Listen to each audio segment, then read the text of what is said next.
for strategies since the World War I and World War II that made the American dollars a boss of all the currencies around the world.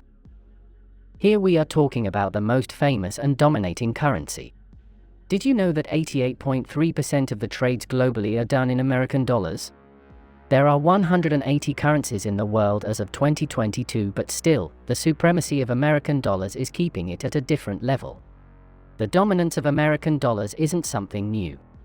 You have passed a few decades knowing that the American dollar is the most powerful currency in the world, and you're also seeing similar scenarios around the world. Nearly 335.2 million people live in America. It's very normal that Americans will dependent on dollars. However, not only the American people but the people from other countries are dependent on the well-being of the American dollar, and the well-being of the American economy. Have you ever come across the reason behind such dependency? And do you know how the American economy can convert the scenario of other countries' economies in a fortnight?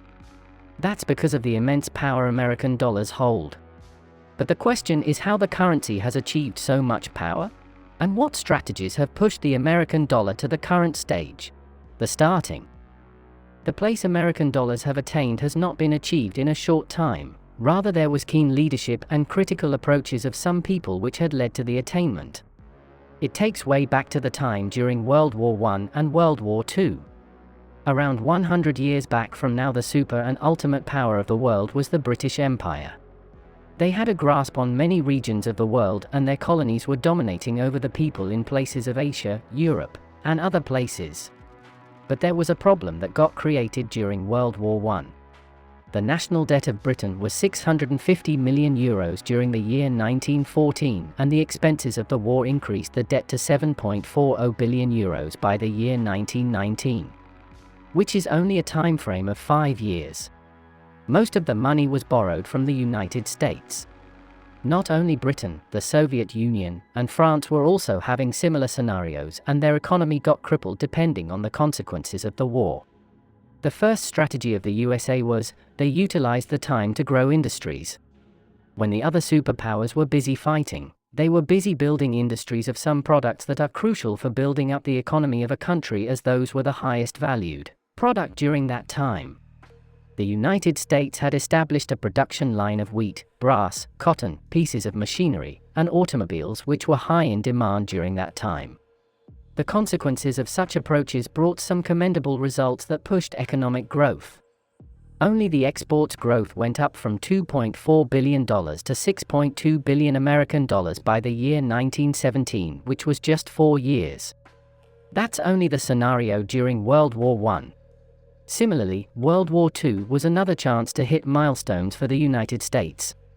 Hammering the business and industries. During the phase of the two most expensive wars of history, the United States became one of the most powerful economies, while the other countries were struggling badly due to their fragile economic condition. During that time, the USA had done the business so well that after the end of World War II, 75% of the world's monetary gold was theirs, and the American dollars were the one and only currency that's backed by the golds. Even their gold reserve was only 1 metric ton during the year 1900, and by the year 1940 it had risen up to 20 metric tons of gold. The Bretton Woods Agreement in 1944. During the years, the US played another strategic move by gathering 44 countries of the world towards an agreement called the Bretton Woods Agreement. Now you must feel like knowing how did the agreement benefit the United States. A collective international exchange of currencies regime was established by the Bretton Woods Agreement, and lasted from the middle of the 1940s until the beginning of the 1970s. A currency had to be tied to the dollar, which was then tied to the price of gold, under the Bretton Woods system. The question might arise, why did the countries agree to this agreement? In short, the answer can be stated as, to achieve financial and economic stability. As you already know that they pegged the dollars to gold. For each ounce of gold, $35 were pegged. Through maintaining the process, it got very convenient for the countries to trade in dollars. Even if the economy of a country crashes, some other country that owes money from that country would get paid with dollars, which will be worth the same. The agreement made the countries feel safe about trading, as well as the dominance of the dollar was ensured through this agreement. because the worth of dollars was guaranteed through the conversion of dollars into gold. However, these were not the only benefits of the Bretton Woods Agreement. There are some other benefits that you're already familiar with.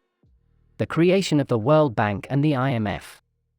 This takes back to the time after World War II. The countries that were involved in the war were struggling during that time.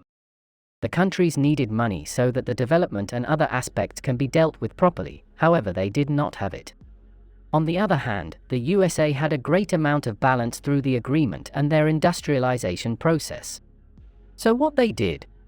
The World Bank and the International Monetary Fund subsidized many countries with loans so that their economic stability can be brought back, and there was always an interest for such loans. Countries like Italy, Netherlands, and France got helped by the USA through such loans during that time, and this way the American dollars got established. Up to this date, the IMF is lending money to the countries that are economically facing mild to strong difficulty. That is why countries like Pakistan, Sri Lanka, and Bangladesh took IMF loans for developing their economy. The intimacy with the oil. It takes us back again to World War II. The countries were fighting each other, and on the other hand, the Saudi kings that just started extracting the oil with the help of British and American companies started to worry about their future. Italy knew that there are American companies that are extracting oil in Saudi, and they dropped bombs on Saudi to hamper oil production. In short, to basket the Americans. This incident demolished the oil extraction process, and the production of oil was struggling, which made the Saudi authorities were desperate to fix the situation. With that, the great mastermind Franklin D. Roosevelt, who was the 32nd President of the United States, came forward with a deal in the year 1945. The man understood through the devastation of the world because of World War II, that oil is the next big thing for this world. Now, what was the deal?